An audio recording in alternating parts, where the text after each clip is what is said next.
What's good, y'all? Let's talk about YouTube censorship.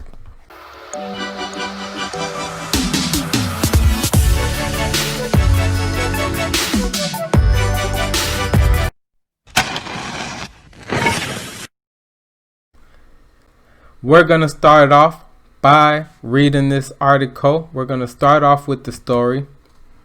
YouTube announces it will censor content questioning 2020 election outcome. Okay, this is Yahoo Finance. YouTube will remove videos disputing the 2020 presidential elections, written by John Fingus, Associated Editor.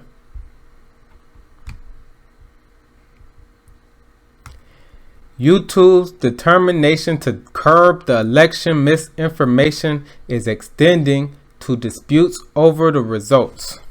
Now, off the bat, let me give you my little 2 cents about that. I don't think YouTube should be pulling down videos based off of misinformation. Personally, I like myself a good flat earth video. I've actually searched YouTube for conspiracy theories because they're entertaining. Besides that, there are entire organizations built for fake news. And I'm not talking about what Trump talking about, CNN, ABC, or even Fox News for that matters.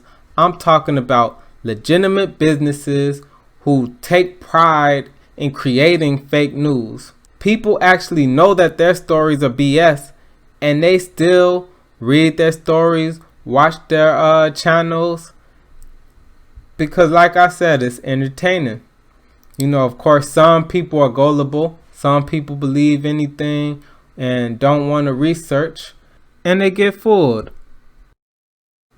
But these companies have the right to share their misinformation if they so choose to promote misinformation.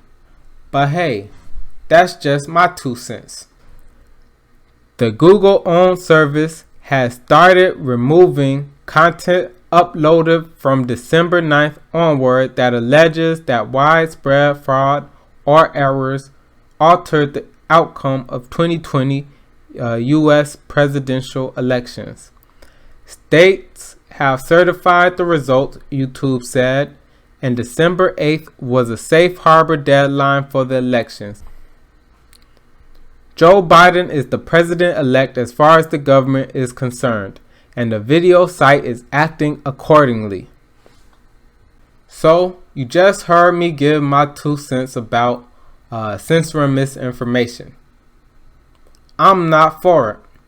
But if YouTube is deciding that they want to censor misinformation, well, then they give pretty good reason to censor information about voter fraud. By all legalities, any voter fraud claim has been proven to be false. So one of the more interesting comparisons that I've heard is we went through 3-4 years of Russiagate and Russia collusion and yada. You know, YouTube didn't censor that. They weren't being censored. But those were live cases. As far as the election fraud is concerned, they waited. They did wait. They said that they waited until Safe Harbor Day to start taking down the videos. December 8th.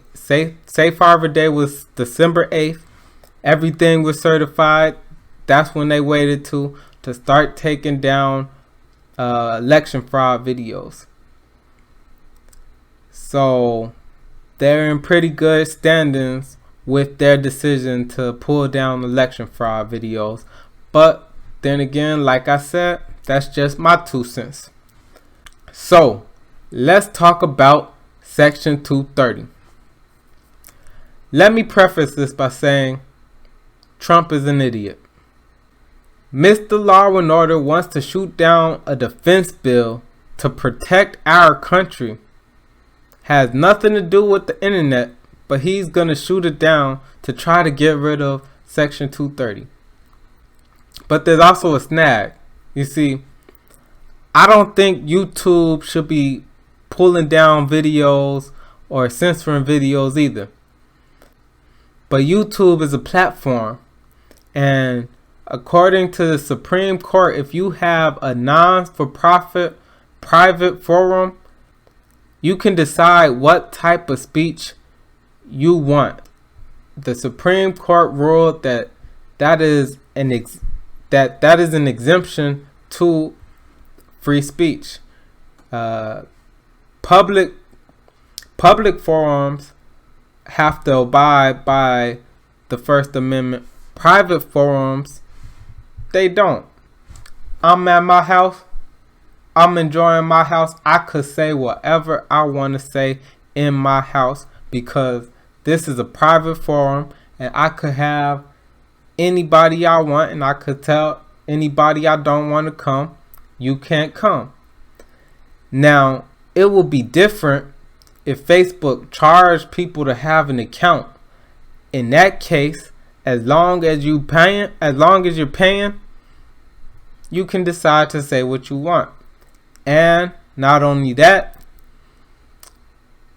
YouTube wouldn't be able to discriminate against people for their religion or political views. The same way, if you go to McDonald's, you can't say, I don't like that you're wearing a Make America Great Again hat. You can't come in here. Or, we don't like your kind around here. All that is dead. But that's just to say that even if Trump was successful at getting rid of Section 230, he would still have more legal hurdles to jump. And he just doesn't have the time. But I hope Biden takes the fight up, because as much as I am against government control, I'm also against these major corporations having too much control. But that's just my 2 cents.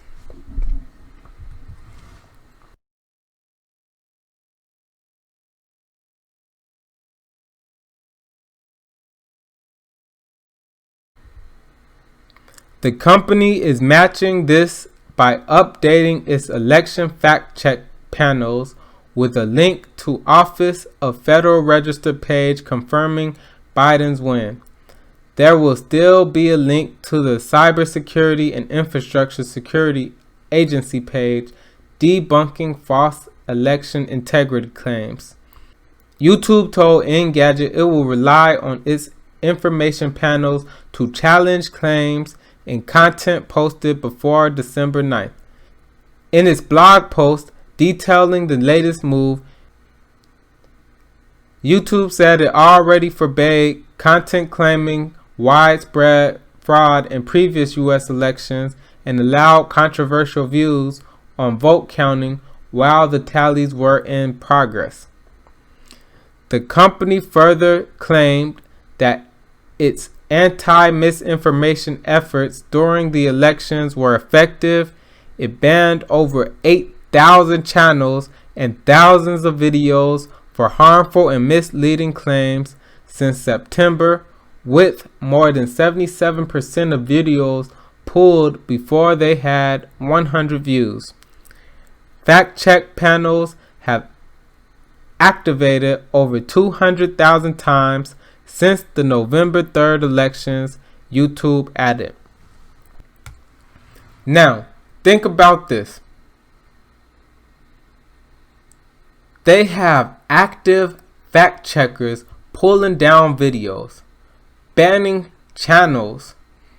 How far are they willing to go? I just gave y'all a whole bunch of information. What happens if a couple of things that I said was false? And then consider this.